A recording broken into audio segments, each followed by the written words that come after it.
Hello everyone, welcome back to my channel Study Special Education. आज है हमारा day number 11 of 21 days 21 disability series का। आज का हमारा टॉपिक है ड्वार्फिज्म एंड हम इस टॉपिक से रिलेटेड सारे ही इंपॉर्टेंट पॉइंटर्स डिस्कस करेंगे जो आपके एग्जाम के लिए बहुत ज्यादा इंपॉर्टेंट है। So let's start. Dwarfism. Dwarfism means any medical or genetic condition that results in an adult being 4 feet 10 inches, that is 147 centimeter tall or less. Dwarfism का मतलब क्या है? ये एक मेडिकल या जेनेटिक कंडीशन है जो एक एडल्ट की होती है जब उसकी हाइट 4 फीट 10 इंचेस होती है या उससे कम होता है। मतलब इसका क्राइटेरिया क्या है? अगर आपकी हाइट 4 फुट 10 इंच है या उससे कम है तो आप ड्वार्फिज्म में कंसीडर करी जाती हैं। अब इसके की पॉइंटर्स क्या है?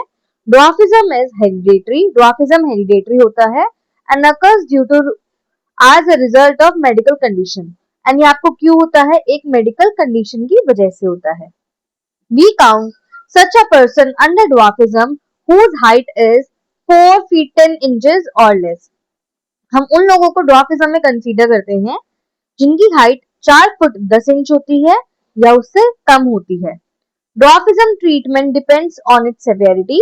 इसका जो ट्रीटमेंट है वो इसकी सेवेरिटी के ऊपर डिपेंड करता है। Many times it is cured.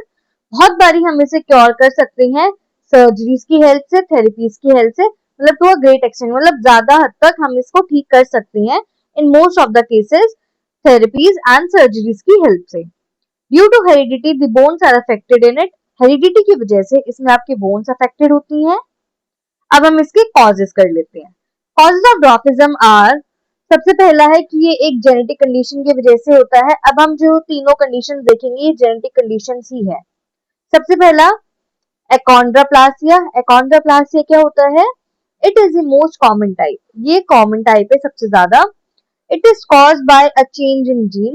ये जब आपके जीन्स में कुछ चेंज होता है उसकी वजह से होता है जो आपकी बोन्स की ग्रोथ को अफेक्ट करता है। अब हम समझते हैं हाइपोकॉन्ड्रोप्लासिया। इसमें क्या होगा? It is also due to genetic condition. ये भी जेनेटिक कंडीशन की वजह से है but its effect is milder than achondroplasia. पर इसका जो इफेक्ट है वो एकोंड्रोप्लासिया के कंपैरिजन में माइल्डर है या कम है। अदर कॉजेज में क्या आएगा? Dwarfism can be caused by problem in pituitary gland. अगर आपके पिट्यूटरी ग्लैंड में प्रॉब्लम है, थायराइड है, नरिशमेंट में कुछ इशू है, तो ये सारी कंडीशंस भी आपको ड्वार्फिज्म को लीड कर सकती हैं।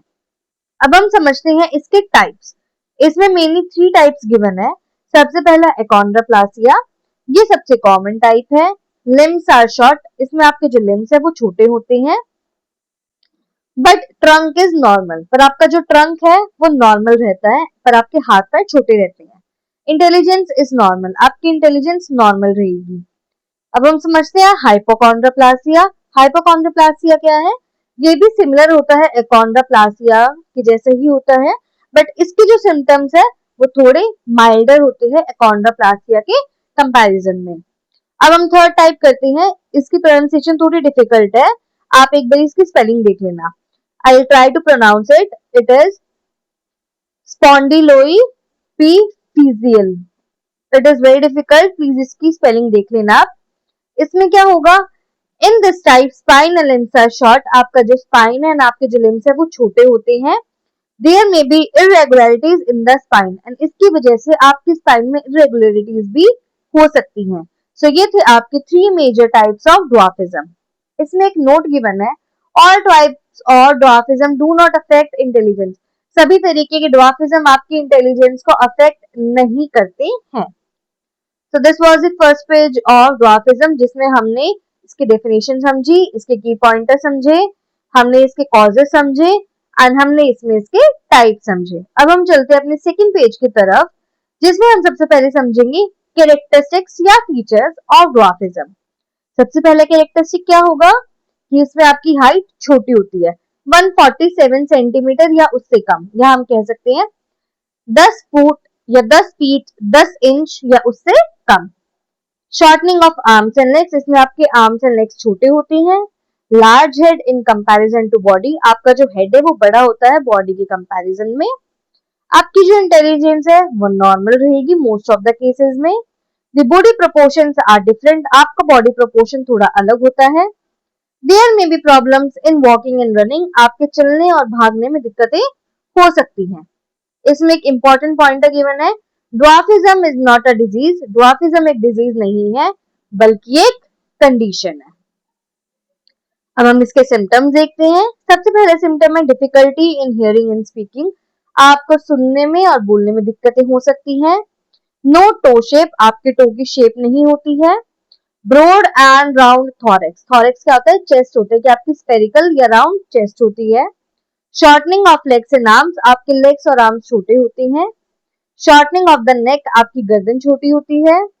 शॉर्टनिंग ऑफ द फिंगर्स, आपकी उंगलियां भी छोटी होती हैं। समटाइम्स बैक पेन और कर्वेचर इन स्पाइन, कभी कभार आपको बैक पेन या कर्वेचर इन स्पाइन भी हो सकता है।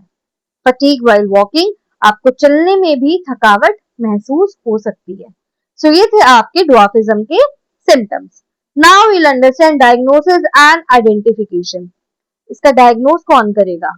आपका फिजिकल एग्जामिनेशन होगा बाय डॉक्टर, एक्सरे होगा to check the bones and उसकी ग्रोथ जो है, बोन्स को उसकी ग्रोथ को चेक करने के लिए आप एक्सरे करवाएंगे। हार्मोन टेस्ट होगा आपके पिट्यूटरी एंड थायराइड ग्लैंड की प्रॉब्लम को जानने के लिए। जेनेटिक टेस्ट होगा to identify the genetic changes, genetic changes को जानने के लिए, समझने के लिए हम जेनेटिक टेस्ट करवाएंगे। सो ये थे कुछ आपके डायग्नोसिस एंड आइडेंटिफिकेशन। अब हम एक पॉइंटर समझते हैं। Every early identification and timely guidance can improve quality of life. अगर ड्वार्फिज्म वाले जो लोग हैं उनका अर्ली आइडेंटिफिकेशन होगा, टाइमली गाइडेंस प्रोवाइड होगा, तो इससे उनके जो लाइफ की क्वालिटी है वो इंक्रीज हो जाएगी या इम्प्रूव हो जाएगी। अब हम समझते हैं इसका treatment and management. There is no permanent cure, कोई भी परमानेंट क्योर नहीं है इस चीज का, but treatment helps in better development, पर ट्रीटमेंट की मदद से हम बेटर डेवलपमेंट कर सकते हैं। Second pointer is surgery for bone related problems, हम सर्जरी करते हैं बोन रिलेटेड प्रॉब्लम्स के लिए। Physiotherapy to improve walking, physiotherapy करते हैं वॉकिंग को इम्प्रूव करने के लिए, पोस्चर को इम्प्रूव करने के लिए एंड आपके मूवमेंट को इम्प्रूव करने के लिए। Third is nutrition, balance diet is important for growth, आपकी बैलेंस डाइट बहुत इंपॉर्टेंट है आपकी ग्रोथ के लिए। साइकोलॉजिकल सपोर्ट भी प्रोवाइड करते हैं हम ड्वार्फिज्म वाले लोगों का self esteem and confidence build करने के लिए। अब इसमें एक और पॉइंटर गिवन है, that is remember a person with dwarfism can live a normal productive and happy life, कि जो लोग जिन्हें ड्वार्फिज्म होता है वो भी एक नॉर्मल प्रोडक्टिव और खुश जिंदगी जी सकते हैं अगर हम उन्हें proper care and support provide करेंगे तो। इसका लास्ट लाइन है चैप्टर का, inclusion respect and equal opportunities are the rights of every person. Inclusion, respect और इक्वल अपॉर्चुनिटी सभी लोगों की राइट है। So that's it from this chapter. I hope आपको ये चैप्टर समझ आया होगा। आज शाम को 5 बजे हम इसके PYQ डिस्कस करेंगे एंड सभी बिल्कुल करेक्ट आंसर बताएंगे मुझे PYQ में। So thank you everyone and please subscribe my channel.